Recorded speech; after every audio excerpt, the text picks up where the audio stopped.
சரி, உங்களுக்கு பிடிக்கலன்னா நான் இப்பவே ஜோதியை கொண்டு வந்து விட்டுட்டு போயிடுறேன். பட் அதுக்கு முன்னாடி ஒரே ஒரு தடவை யோசிச்சு சொல்லுங்களேன் ப்ளீஸ். சரியா, இருந்துட்டு வாங்க. தேங்க்யூ பாட்டி. என்ன பாட்டி, அவ அங்கேயே இருக்கட்டுமா? இருந்தா என்ன தப்பு? இல்ல, ஜோதி அங்க இருக்கா பாட்டி. ஜோதி தனியா போயிருந்தாதான் நம்ம பயப்படணும். அவ கட்டிக்க போற மாப்பிள்ளையோட தானே போயிருக்கா. அது இருந்தாலும் பாட்டி.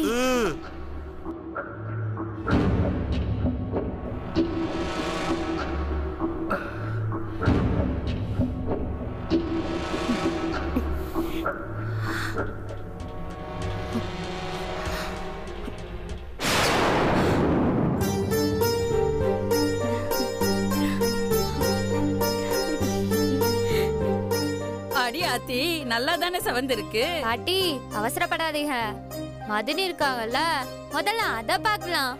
மதினி நீங்க வாங்க. நீ போ.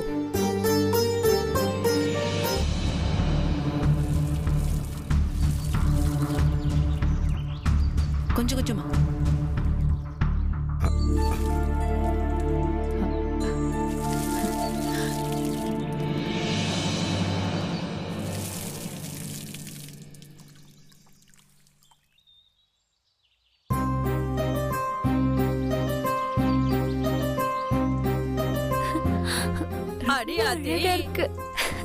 இந்த பொண்ணு கைதான் ரொம்ப செவந்திருக்கு.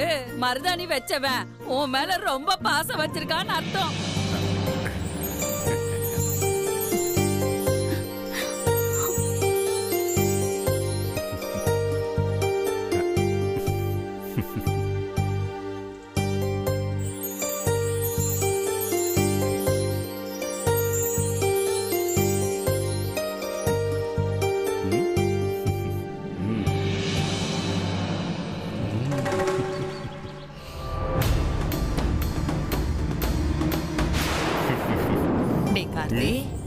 ஜோதி மேல நீ உண்மையாவே பாசம் வச்சிருக்கன்னு இந்த மருதாணி காட்டி கொடுத்துருச்சு பாத்தியா? அந்த கடவுளும் உன் பாசத்தை காட்டி கொடுத்துட்டாரு. அந்த கடவுள் காட்டி கொடுத்தாரோ இல்லையோ, இந்த கார்த்தியும் கொஞ்சம் வேலை செஞ்சிருக்கேன். என்னடா சொல்ற? இங்க வாயேன்.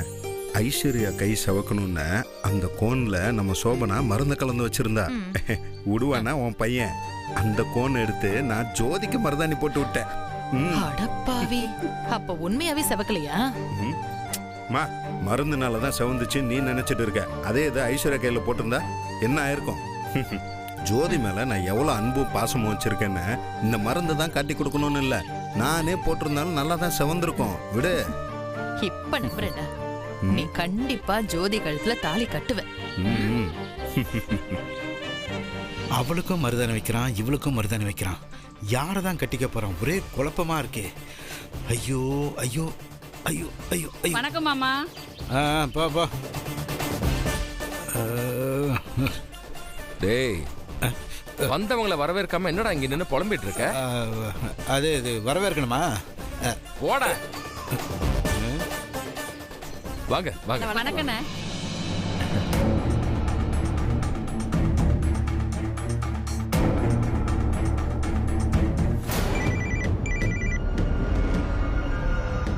சொல்லுமா. அசோக்கு ஃப்ரெண்டோட கல்யாணம்னு சொல்லி தானே ஜோதியை கூட்டிட்டு போனா. அவன் எங்க போயிருக்கான் தெரியுமா? கார்த்தி பைய வீட்டுக்கு. எனக்கு என்னமோ அந்த அசோக்கும் கார்த்தி பக்கம் சேர்ந்துட்டான்னு நினைக்கிறேன்பா. கல்யாண தேதியை தள்ளி வச்சதுல இருந்து இப்ப ஜோதி அவன் வீட்டுக்கு கூட்டிட்டு போன வரைக்கும் சம்பந்தப்படுத்தி பார்த்தா எனக்கு அப்படிதான் தோணுது. சரி, போன வை, நான் அவங்கிட்ட பேசுறேன். சரிப்பா.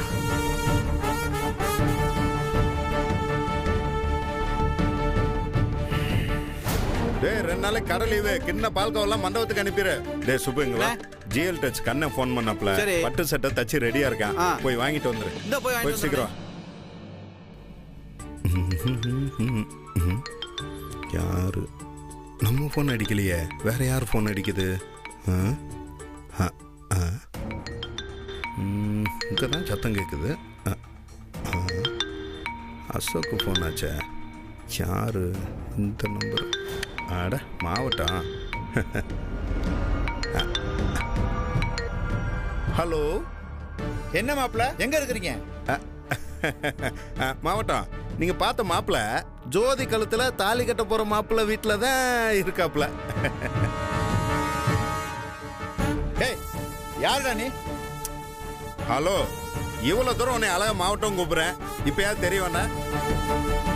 உன்னை மாவட்டம்னு கூப்பிடுற ஒரு ஆளு உன் கட்சி தலைவர், இன்னொன்னு நானு. கார்த்திக். எஸ், கார்த்திக் நடராஜன். என்னடா வந்த மாப்பிள்ளை ஓம்ப எழுத்துக்கிட்டியா? மாவட்டம், நீதான் அரசியல்வாதி, நீதான் முக்கிய ஆட்களை ஓம்பக்கம் இப்ப. ஆனா நாங்கெல்லாம் நல்லவங்க மாவட்டம். நல்லவங்க எப்பவுமே நல்லவங்களோட தான் சேருவாங்க. ஆனா ஒண்ணு மாவட்டம், அசோக் ஏற்கனவே என் பக்கம் தான் இருக்கான்னு தெரியாம நீ ஜோதிக்கு அசோக மாப்பிள்ளைய பார்த்துட்ட. மாவட்டம், உனக்கு ஒரு விஷயம் தெரியுமா? நானும் அசோக்கும் 5ஆம் கிளாஸ் வரைக்கும் ஒன்னா படிச்ச ஃப்ரெண்ட்ஸ். டேய், போன மாப்பிள்ளை கூட மாப்பிள்ளை கிட்ட தான் பேசிட்டு இருக்க மாவட்டம். நான் தானே ஜோதி கழுத்துல தாலி கட்ட போற மாப்பிள்ள. இப்ப சொல்லு, யாரு மாப்பிள்ளன்னு? டேய், அது நாளைக்கு காலையில தெரியும்டா. யாரு கழுத்துல தாலி கட்ட போறாங்கன்ட்டு. டேய், நீ போன் அசோக்கிட்ட கூட. வெரி சாரி மாவட்டம், அசோக் இப்ப என்னோட வீட்டுல கல்யாண வேலையில பிஸியா இருக்காப்ல. வாசக்கால்ல பூ டெக்கரேஷன்லாம் பண்ணிட்டு இருக்காப்ல. அதனால நீ ஒரு 4 மணி நேரம் வேணாம், இன்னைக்கு விட்டுரு. நீ நாளை காலையில மண்டபத்துல வந்து நேரா பேசிக்க. அப்புறம் மாவட்டம், ஏதாவது புதுசா பிளான் ஏதாவது யோசிச்சுட்டு இருக்கியா? ரொம்ப சிரமமா இருந்தா சொல்லு, சுப்பு கிட்ட 2 புல்ல கொடுத்து அனுப்புறேன். நீ ஏதாவது கோக்கமாக்க பிளான் பண்ணாதானே நம்ம கல்யாண சீன் அப்படியே கொஞ்சம் சுவாரஸ்யமா இருக்கும். மாவட்டம், அப்புறம் அன்னைக்கு சொன்னதை மறந்துடாதீரும். ஏதாவது ஒரு அரசியல் பிரமுகர் நம்ம கல்யாணத்துக்கு வந்தா நம்ம கல்யாணம் இன்னும் கொஞ்சம் விசேஷமா இருக்கா. வைக்கட்டா மாவட்டம்? ரைட். தூங்குங்க.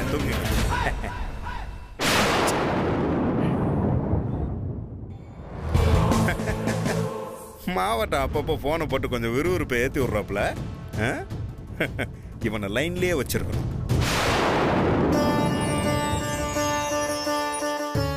ஓகேடா, ஒரு கேஸ் வாங்கி வச்சிடறேன்.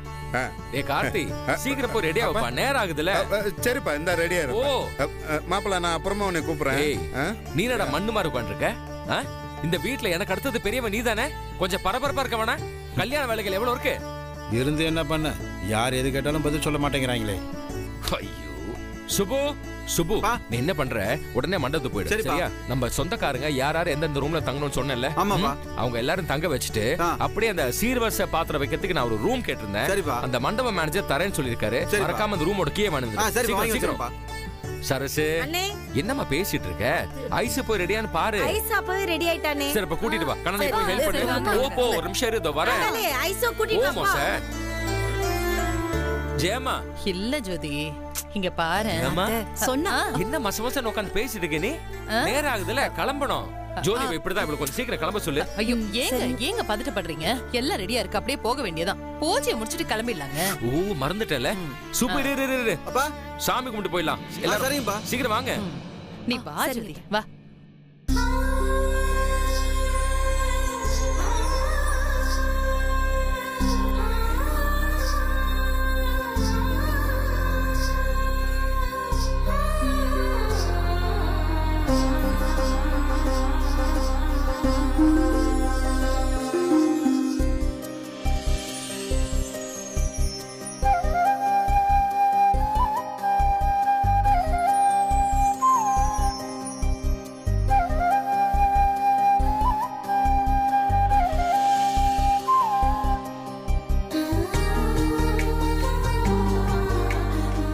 கடவுளே, இன்னைக்குதான் நான் மருமகளா என் வீட்டுல நான் விளக்கேத்துறது கடைசி நாள்.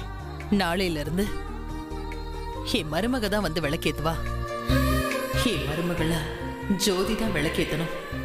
எப்படியாவது இந்த கல்யாணத்தை நடத்தி கொடுத்துரு சாமி. ஒன்னுதான் மலை போல நம்பியிருக்கேன். ஆண்டாளம்மா, எனக்கு தான் வாழ்க்கை நல்லபடியா அமையல. என் பொண்ணோட வாழ்க்கையாவது நல்லபடியா அமையணும். அவ வாழ்க்கையை உன் கையில ஒப்படைச்சிட்டேன் தாயி. ஆண்டவா, என்னால என் மச்சான் உயிர் இருந்தாரு. அதனால அந்த குடும்பம் இப்ப தவிக்குது. நான் ஆசைப்பட்ட மாதிரி என் தங்கச்சி சரசுவோட பொண்ணு ஐஸ்வர்யா தான் இந்த வீட்டு மருமகளா வரணும். எந்த தடங்களும் இல்லாம கார்த்தி ஐஸ்வர்யா கழுத்துல தாலியை கட்டி இந்த கல்யாணம் நல்லபடியா நடத்தி கூட ஆண்டவா.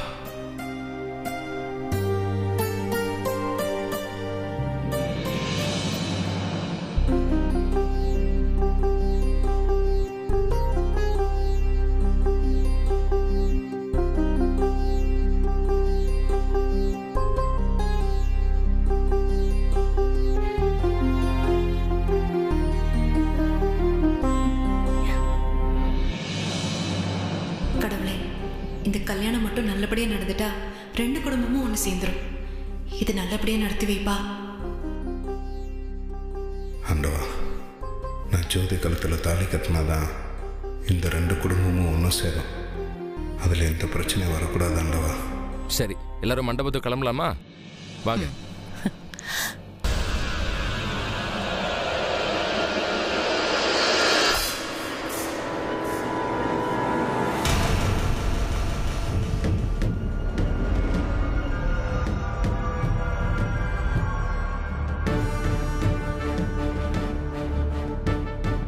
ஐயா, என்னங்க ஒரு மாதிரி டல்லா இருக்கீங்க? வர வர முன்ன மாதிரி நீங்க வந்து சிரிச்ச முகமா இல்லையே, ஏதோ இழந்த மாதிரி இருக்கீங்களே. ஆமா ஐயா, நீ சொல்றது உண்மைதான். நான் இழந்துகிட்டு தான் இருக்கேன். இது வரைக்கும் நான் பார்க்காத தொழிலாம் பார்த்துக்கிட்டு தான் இருக்கேன். எவ்வளவு பெரிய எலெக்ஷன்னாலும் நான் ரொம்ப ஈஸியா சமாளிச்சிடுவேன். ஒரு சின்ன பையன் என் கண்ணுல விரல் விட்டு ஆட்டினா. யாருன்னு அவன்? அந்த பால்கோவக்கார மகன் கார்த்தி தான். அந்த ஜோதி கழுத்துல தாலி கட்டணும் சவால் விடுறான். அவனுக்கு முன்னாடி ஜோதிக்கு வேற ஒரு மாப்பிளைய பார்த்து கல்யாணம் பண்ணலாம்னு பிளான் பண்ணி நான் ஒரு மாப்பிளைய வர வச்சேன். அவனையும் அவன் பக்கம் எடுத்துக்கிட்டான். அவன் ஜோதி கழுத்துல தாலி கட்டத்தை தடுக்கிறதுக்கு நான் பண்ண எல்லா பிளானையும் அவன் உடைச்சு எடுத்துட்டே இருக்கான். இப்ப அவன் ஊர்வலத்துல இருக்கான். அவன் ஜோதி கழுத்துல தாலி கட்டவே கூடாது. அண்ணா, இப்ப நீங்க என்ன பண்ணணும் மட்டும் சொல்லுங்கண்ணா.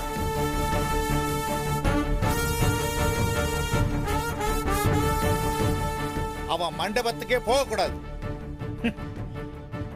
அந்த ஜோதியும் மாப்பிளையும் அவங்க கூட தான் ஊர்வலத்துல போயிட்டு இருக்காங்க. நீங்க கூட்டத்தோட கூட்டமா உள்ள போய் அவங்க 2 பேருக்கு அடிபடுற மாதிரி ஏதாவது பண்ணுங்க. அதுக்கப்புறம் நாகரத்னமா அவங்கள சும்மா விடாது. பழிய தூக்கி கார்த்திக் மேல போட்டுருங்க. மற்றதெல்லாம் அந்த நாகரத்னமாவே பாத்துக்கோ. சரிங்க.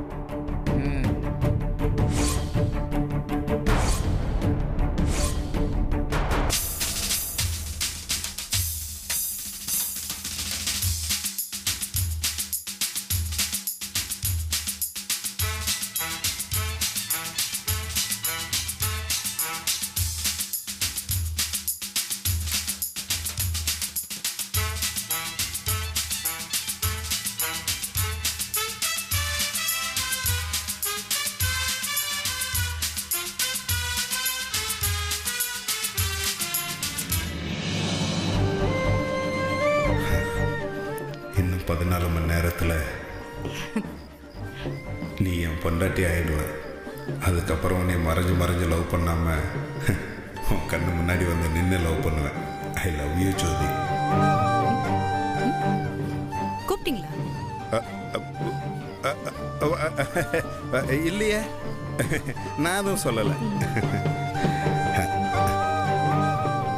ஜோதி, உனக்கும் எனக்கும் எதுவும் இருக்கு ஜோதி. இல்லைன்னா நான் உள்ளுக்குள்ள பேசுறது உனக்கு எப்படி கேட்கும்? நீயும் நானும் சந்தோஷமா பல நாள் பிரச்சனையே இல்லாமல் வாழ போறோம்னு நினைக்கிறேன். அதான் அந்த ஆண்டவன் மொத்த பிரச்சனையை இப்போ நமக்கு கொடுக்குறான். இன்னும் ஒரு வருத்தம்னா உனக்கும் எனக்கும் எல்லாருக்கும் நடக்கிற மாதிரி கல்யாணம் நடக்கலை. அதான் ஒரு சின்ன வருத்தம். அப்படி மட்டும் நடந்திருந்தா ஊர்வலத்தில் உன்னை அப்படியே தூக்கிட்டே மண்டபம் வரைக்கும் போவேன். என்ன பண்ண ஜோதி, உன் கூட உட்காந்து போக கொடுத்து வைக்கல.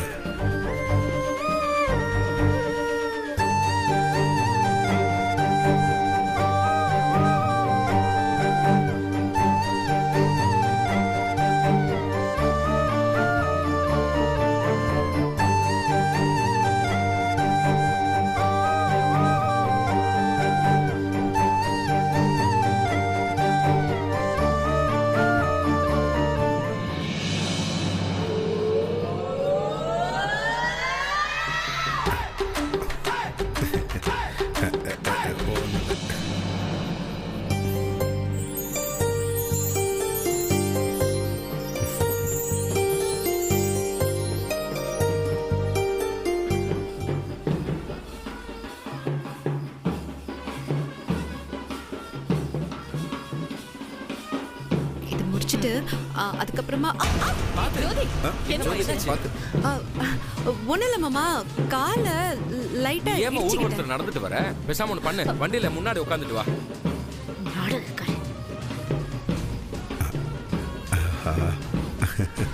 அப்பா நமக்கு செட் ஆகிற மாதிரி ஐடியா கொடுக்குறாரு. டேய் சுப்பு, டேய் வண்டி எடுத்துட்டு வந்து ஜோதிய மண்டபத்துல கொண்டு போய் விட்டு. சரிம்மா. சொதப்புது.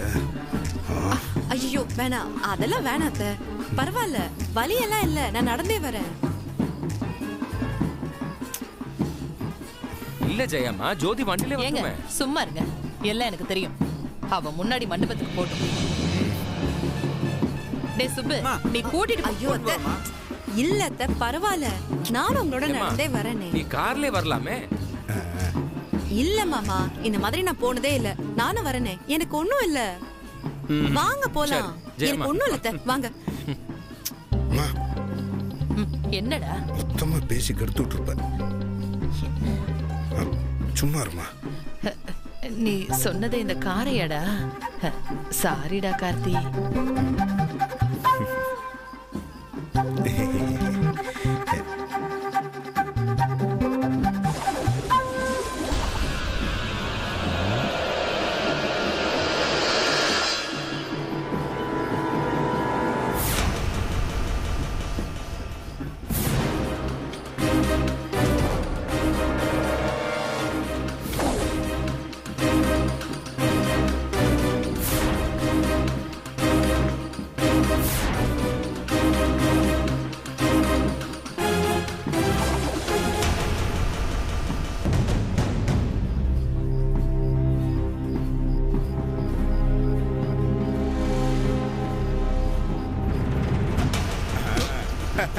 டே சுரேஷ், வா வா வா, எப்படி இருக்க?